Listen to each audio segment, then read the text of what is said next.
जय बिहार और नमस्कार मेरे सातवें चरण के सारे भावी शिक्षक शिक्षिकाओं। क्या बात है भाई, जैसे ही आपको थोड़ी सी खुशखबरी मिलती है आप मुझे भूल जाते हैं। भैया मास्टर बनने के बाद भूल जाओगे क्या अपने भाई को?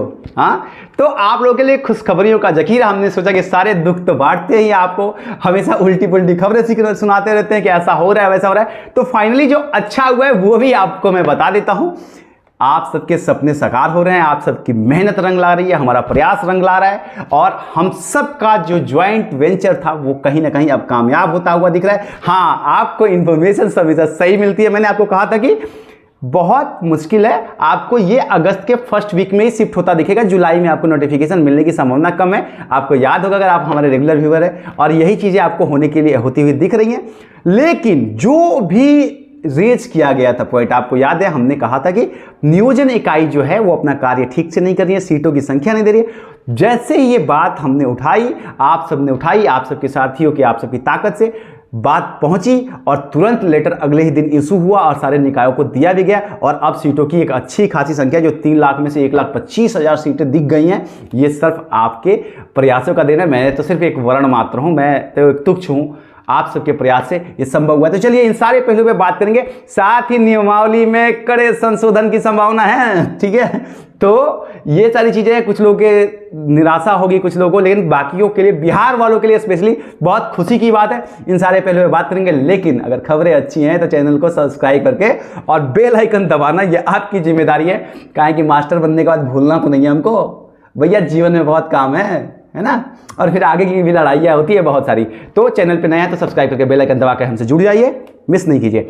चलिए अब आ जाते हैं क्या क्या हैं खबरें जो अच्छी हैं। पहली, प्राइमरी शिक्षक भर्ती के मामला पूरा क्लियर हो गया। सीटों की संख्या, रिक्तियां नियोजन इकाइयों से भेज दी गई हैं और ये जो डेटा निकल के आया है 1,30,000, 1,25,000। हालांकि संशोधन है, लेकिन फिर भी लाख से ऊपर प्राइमरी की सीट है। महिलाओं की खुशखबरी ये, उनकी सीटें इस बार भी नहीं बांटी जाएंगी।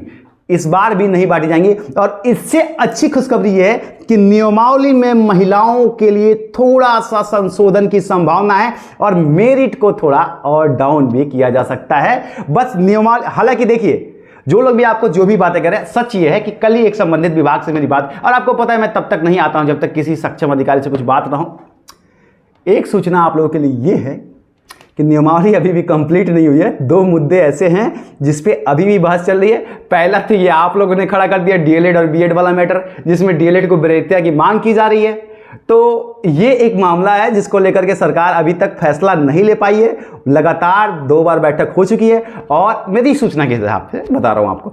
और एक मामला था यही कि महिलाओं की सीटें हर बार बच जा रही हैं, तो क्या महिलाओं की सीटों का वर्गीकरण कर देना चाहिए पुरुषों में अगर सीटें ना भरती हो। ये 2 मुद्दे थे। और तीसरा मुद्दा जिसमें केंद्र सरकार भी इंटरवीन कर रही थी वो था कि क्या सिर्फ बिहारियों को ही मौका दिया जाए, मतलब सिर्फ डोमिसाइल वालों को ही। तो ये 3 मुद्दे हैं जिसमें एक मुद्दा महिलाओं वाला फाइनल हो गया है।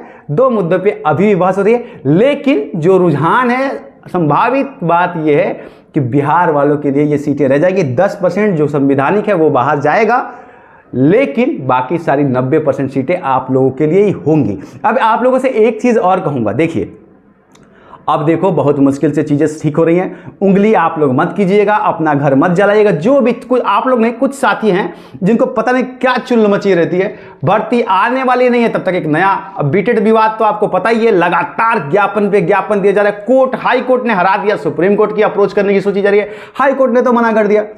भाई प्रक्रिया को रोकने से कोई फायदा नहीं होगा, नुकसान सबका हो जाएगा। जितनी जल्दी 7वीं चरण होगी उतनी जल्दी 8वीं चरण भी आएगी। पहली चीज तो ये है। और 7वें चरण में भी माध्यमिक की बची हुई है। अभी आपको पता है ना 8वीं 10वीं 12वीं की सीटें बची हैं, इस बीच में सीटेट आ रहा है। मैं एक सलाह दूंगा, बड़ा भाई या छोटा भाई समझ करके जो भी साथी हैं, आप एक बार सीटेट की तैयारी कर लीजिए। 2-3 महीने अगर आप ट्राई कर लेंगे ना, सीटेट की तैयारी कर लेंगे, आराम से आप निकाल लेंगे सीटेट, कोई दिक्कत ना है।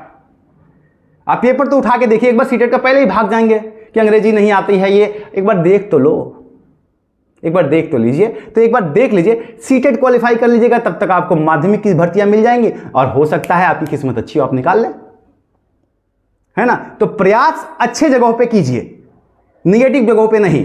साथ ही ये डीएलएड और बीएड वाले साथियों से मैं ये कहूंगा, आप लोग भी प्रयास कीजिए कि माध्यमिक की भर्ती भी साथ में आ जाए, सुपर टेट जल्दी से जल्दी कंडक्ट हो जाए, रिजल्ट जल्दी आए, और जब तक प्राइमरी चल रही है नोटिफिकेशन के बाद जब तक वो आने वाली है तब तक माध्यमिक की भी नोटिफिकेशन आ जाए। फिर बीएड वाले आपके में आएंगे नहीं, डीएलएड वाले में क्यों आएंगे? फिर उनको अगर कार मिलेगी तो मोटरसाइकिल पे क्यों बैठेंगे, है ना? तो चीजों को रोकना सोल्यूशन नहीं होता है। आपने भी प्रयास किया है, हमने भी प्रयास। अब भैया, अब बहनों और दोस्तों और जो लोग कुछ ज़्यादा ही जुड़े हुए हैं मुझसे, वो लोग अगर मास्टर बनने के बाद भूल गए ना, देख लेना फिर अगली बार लड़ेंगे नहीं आपकी लड़ाई। मेहनत तो बहुत हुई है और अप्रिशिएट आपको कमेंट सेक्शन में करना ही पड़ेगा कि हाँ भैया मानते हैं, मेहनत तो हुई है ना। तो ये सारी चीज़ें हैं, तो थोड़ा सा आप आज खुश होइए क्योंकि, और हाँ एक चीज़, नियमावली में और डॉक्यूमेंट में कुछ बड़े परिवर्तन होने वाले हैं। क्या एक्सेप्ट होगा, कौन से डॉक्यूमेंट मान्य होंगे, कौन से डॉक्यूमेंट मान्य नहीं होंगे, इसको लेकर के एक विस्तृत वीडियो मैं आप लोगों के बीच में जल्द लेकर के आ जाऊंगा। परसों तक मेरी बात अगर हो जाती है, थोड़ा सा खबर मिल जाता है, हिंट मिल जाएगा, जो कि मिल जाएगा, तो मैं आपको बता दूंगा कि क्या क्या आपको पहले से बना के रख लेना है, ठीक है। और बाकी तो आपको पता ही है कि कहाँ सीट ज़्यादा रहेगी वहीं अप्लाई करना है, जहाँ कम होगी वहाँ अप्लाई नहीं करना है। ये सारी चीज़ें मैं आपको बताऊंगा, सेंट्रलाइज सिस्टम कैसे होगा, ये सारी चीज़ें भी आपको मैं जल्द ही बता दूंगा। चैनल पे आपको बने रहना तो पड़ेगा, फ्री में तो ना मिलेगा, है ना। तो चलिए, ये सारी इन्फॉर्मेशन थी आप लोगों के लिए। चेहरे पे थोड़ी स्माइल रखिए आप लोग, आने वाली है भर्ती, अगले महीने आपको नोटिफिकेशन देखने को मिलेगा। तो खुश रहिए, मिलता हूँ, तब तक के लिए जय बिहार, प्रणाम।